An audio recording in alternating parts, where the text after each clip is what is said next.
Okay, we'll start with this. Well, unbeaten super featherweight prospect LM Mekhaled has been talking to the French journos, and she's asking, why are you avoiding me? I'm the mandatory. Let's fight, Terry. Which is a very peculiar question to ask, it being that Terry Harper quite literally satisfied her WBC mandatory challenger in her very last fight against Katharina Thanders. Terry only has one major alphabet title. So it's not like she's going to have any other mandatories with any other sanctioning bodies. She's only in possession of one major title by way of one sanctioning body.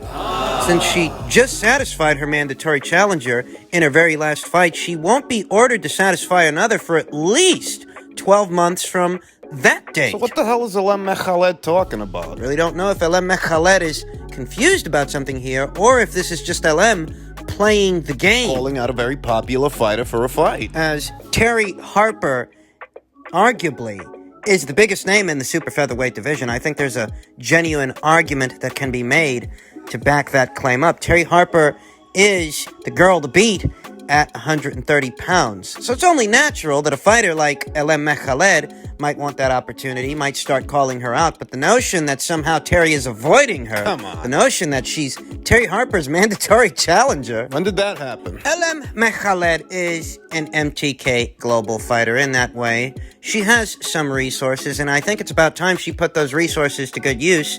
Moreover, I think those resources need to put her to good use, because LM hasn't had a fight since December of 2019. That's essentially saying it's been roughly 13, 14 months since this girl had a fight. And she just so happens to campaign in the hottest division, or at least one of them, the hottest divisions in the sport of women's boxing. It's about time that LM made her ring return. Because Terry's busy. In all actuality, all the titleists, all the champions at this weight are busy. Terry's busy preparing for a Smith-Tszyu unification match, and Mekhaled Mayer and Eva Hamadouche, they're busy with each other. They're supposed to be fighting next. Some rumors and rumblings aside, they are preoccupied with each other. That being said, it doesn't look like LM Mekhaled is going to be fighting for a world title at any time in the near future, though I will add that if things don't work out between Mekhaled and Maeva, LM Mekhaled would be a decent option for either one of those fighters. If the unification match don't happen. Though let's hope it doesn't come to that. Ultimately,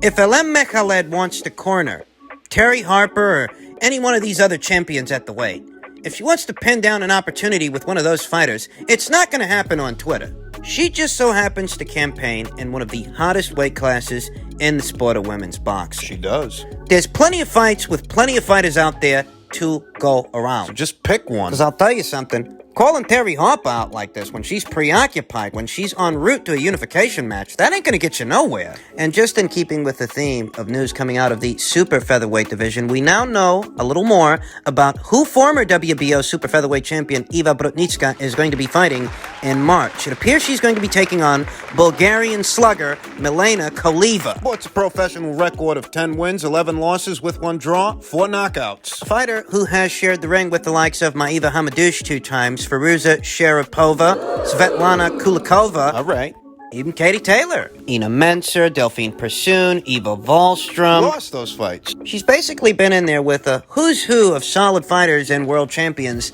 the last couple of years. But, you know, obviously these are fights where Melina came up short. That essentially makes her a journeywoman kind of opponent. This is very much a tick-over fight for Eva Brodnicka, a rebound fight after having lost that decision to Mekhaled Mayer, the current reigning WBO super featherweight champion. And the fight's going down in Eva Brodnicka's native Poland, where she's not likely to be deducted a point for excessive holding.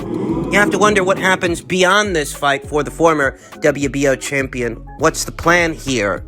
Just beyond this fight, what would be Eva Brodnicka's next move, and what is she building towards? After this. Does she plan on continuing to campaign as a super featherweight, or will she move up in weight, try her luck as a lightweight, the way that Katharina Sanders is, on the heels of her loss to Terry Harper? I wouldn't mind seeing a fight between them. I could go for a Katharina Sanders versus Eva Brodnicka fight at either 130 or 135 pounds, but there really is a question as to what the future holds for the now 36-year-old Eva Brodnicka, because she's not getting any younger.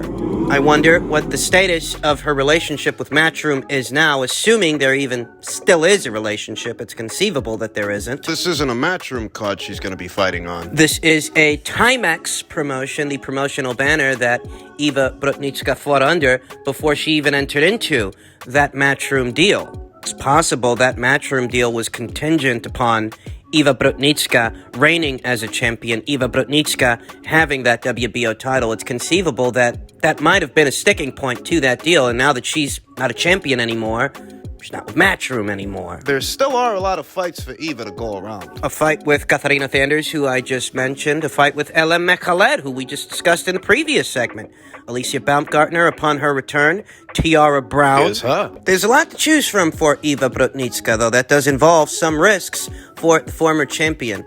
In light of this news, I really do find myself questioning what happens beyond this takeover fight, beyond this gimme fight, because that's what it is. What does the future hold for Eva Brodnicka beyond what she plans on doing on March 13th? Well, there's only one way to find out. In other news, former WBO junior middleweight champion Liam "Beefy" Smith talked to Boxing Social and let them know that he's actually open to facing Australia's own Smith-Tszyu in a WBO final eliminator for a title shot.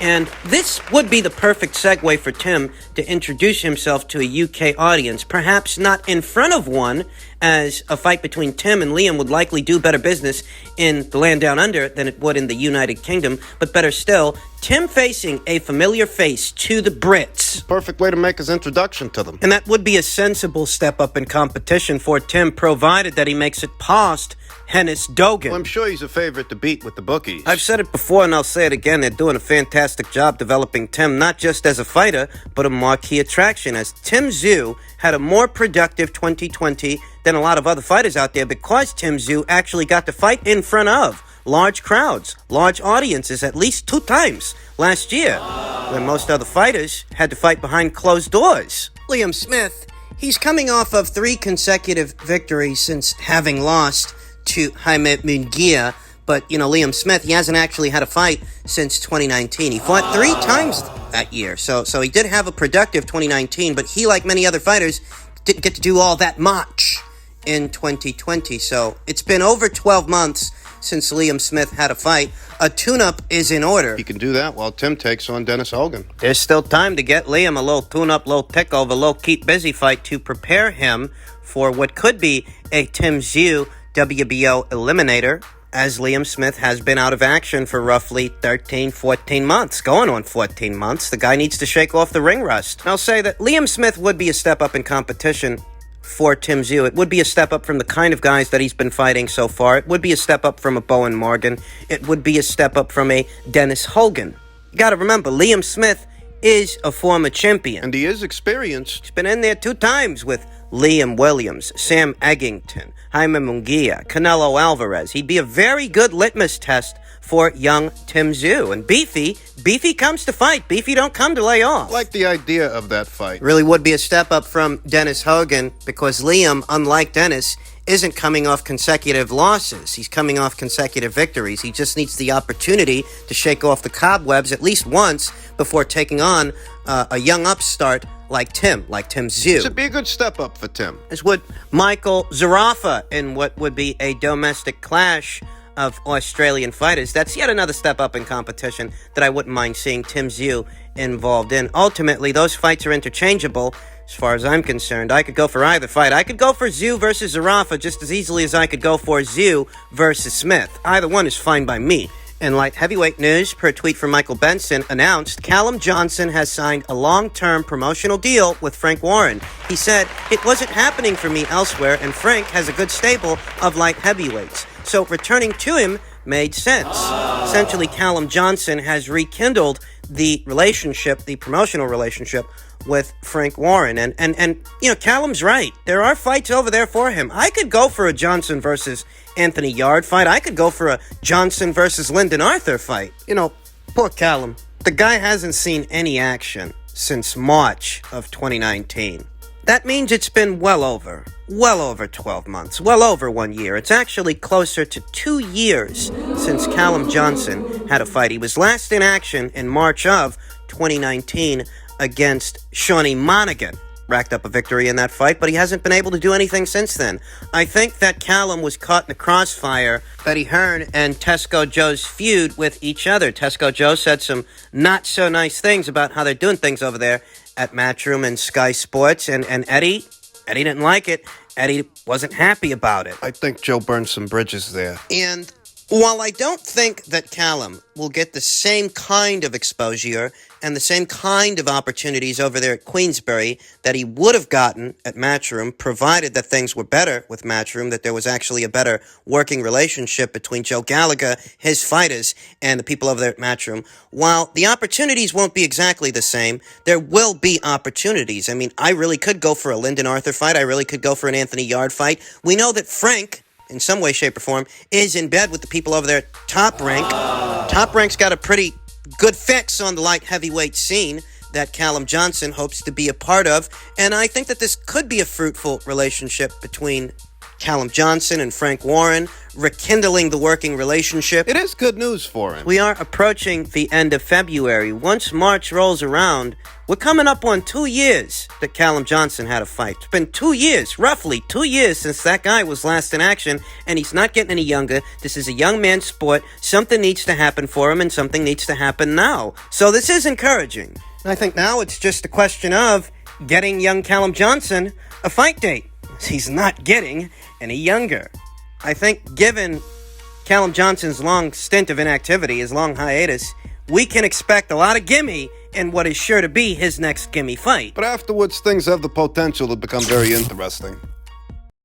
And finally, there appears to be trouble in paradise in reference to the ongoing set of negotiations between Shawn Porter and Terence Crawford, who has turned down $2 million to fight the reigning WBO champion. He was quoted as saying, "I understand the business of boxing at this point, and to even begin negotiations at $2 million is an insult. And everybody in the sport of boxing knows the welterweight division is the hottest division in boxing," said Shawn Porter. "We command a lot of money, we command a lot of attention, and this fight will do all of that and more." For him, Bob Arum, to say that he's old-fashioned, and for him to say that $1 million isn't chump change, it's not chump change for somebody else, but to Shawn Porter, it's chump change. Here's the thing. You offered Kell Brook $2 million because you knew $2 million would get Kell Brook in the ring, and that $2 million was enough for him, Porter continued. It's not enough for Shawn Porter. However, you know the only way you can stay away from Shawn Porter and try and justify it by saying $1 million is not chump change. I'm paraphrasing because you really don't want Terence Crawford to have that fight. You know what I'm going to say. No, and you're going to tell people, well, hey, $1 million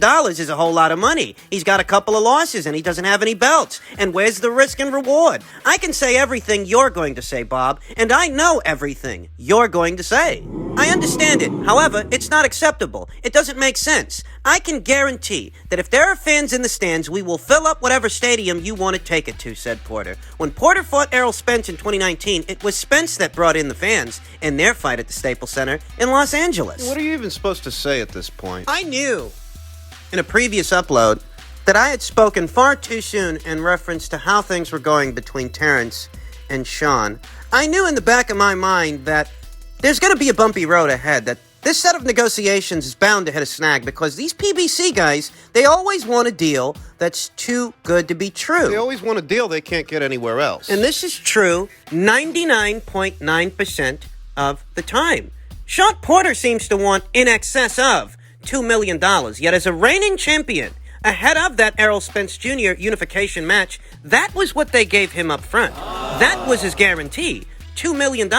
And if Bob Arum is willing to put up $2 million here and now in 2021 when you ain't got a belt, I don't see what the problem is. No, I don't see how that's a low ball. If Errol Spence Jr.